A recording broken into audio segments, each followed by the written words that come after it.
It was a good day. We came out and we were superior to Wise, just as far as talent was concerned, and we came out and did what we're supposed to do. So anytime you score 63 points and hold a team to negative 9 yards rushing, you're doing a lot of things the right way. So that's what we're trying to do by the day. It's nice to see Calvin have that breakout game. We know that he's always capable of having, and he's played well this year. He just seems like he had some bad luck. Wesleyan, we got him out early because we had a lead. Urbana, he had a little thing with his finger. Charleston game, you saw him come alive. And I think a lot of the reason you're seeing Calvin come alive is that we're starting to get a feel for who our combination is, who our 5 guys are on the offensive line. So I thought Brian played a much better game, managed the game well. There's still some stuff he got to improve on, but he took a good step forward in the right direction. Explosive-wise, we got our explosive plays with Dallas and TJ, and then a couple of runs by Calvin Hall. Had the run by Javaris. So we're growing up. I think you see they only had -9 rushing yards, and I think a big thing that played into that was the fact you had Darryl Johnson back in the lineup. Darryl Johnson and Brandon Taylor in the middle.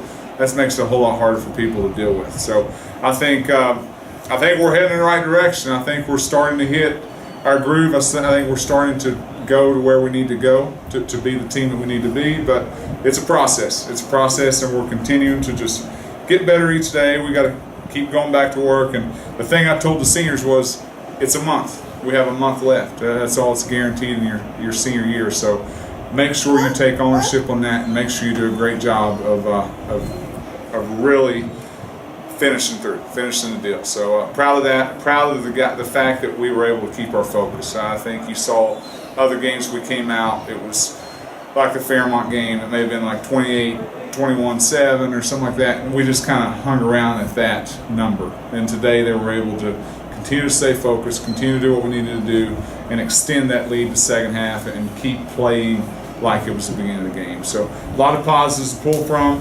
We still had a couple pre-snap penalties, had a couple of operational things that we got to clean up. The kickoff return where our guys are not aware of the situation, that's got to be better, and we'll get that. And I'm happy that we were able to experience that in a game where the score was such a different margin to where we can have that mistake, learn from it, so we can move forward. So overall, proud of these guys, happy with their performance, and hopefully we can carry them next week. Coach, tell us how the defense was able to take UVA Wise out of what they wanted to do. Well, the biggest thing, it starts with defensive line. You have 2 guys that can make you one-dimensional, and we were able to shut down the run and force those guys to try and take stuff over the top. And when you have a defensive line that's playing as dominant as they are right now, it limits on what people can do. And you see that in the NFL. You see the dominant defensive lines can take over games, and that's what you saw was a serious mismatch as far as our defensive line compared to their offensive line. Anxious for your guys to get out on the field after a long week and also being homecoming? Well, and a long week after a loss, even more than that. And anytime you have a loss, you have a bad feeling in your mouth. And almost the only thing that can really take that bad feeling out of your mouth is a win. So for us to go out and play the way that we needed to play, well, we still didn't play our best game, but still play close to our potential and take care of business like we did. It's always leaves you feeling better going forward. And the Charleston was on a Thursday, so that was 10 days to really feel bad about everything. So it's nice to get a win like we needed to, so we can feel good about things again. What does it mean to this team to have players from the past, from like the 1990 championship team, here to watch them? It's always great. It's always great when you can develop a tradition, develop a pride, and it was nice to see some of the guys that I'd coached even 4 or 5 years ago in the stands. So it's nice that those guys still can look back on the school, still look back on the program and have fond memories. And the more success we can have, the more people that were associated with us in the past will want to come back and be a part of that.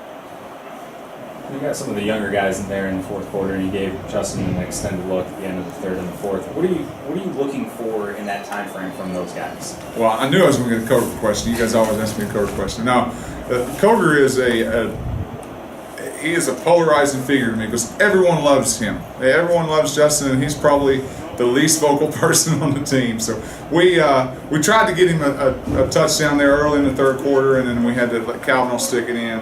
But the biggest thing we want to do is, I think when you can play those young guys, you can develop your depth. And You see a guy like Javaris McCroy get a couple touches and get some runs. You see Jamal Petty continue to run. And Jamal Petty played a lot of football last year, but people forget that he's only a sophomore.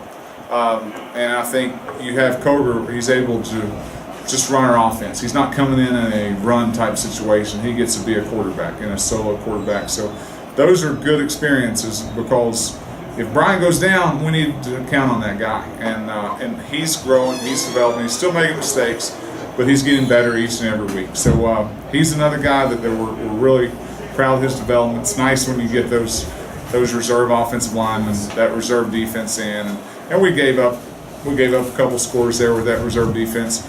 But the only way we can grow from that is to make those plays. So anytime you can do that, it makes your first team a lot healthier going into the next week, and it makes your second and third teams, it just develops that depth so we can look good for the future and look good in case we have injuries along the way.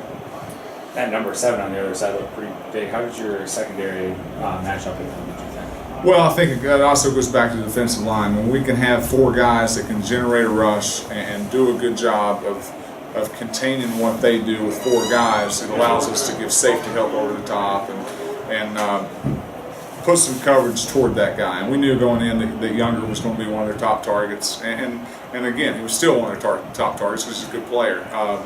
But I thought early on, Shepard, Johnson, I thought those 2 corners did a nice job of really isolating him and making plays in open field. And he's a good player. I mean, he took that ball from JJ one time, and JJ probably had an interception. So he's a physical player. He's a good player that's going to make plays. But those guys, for the most part, responded to the call.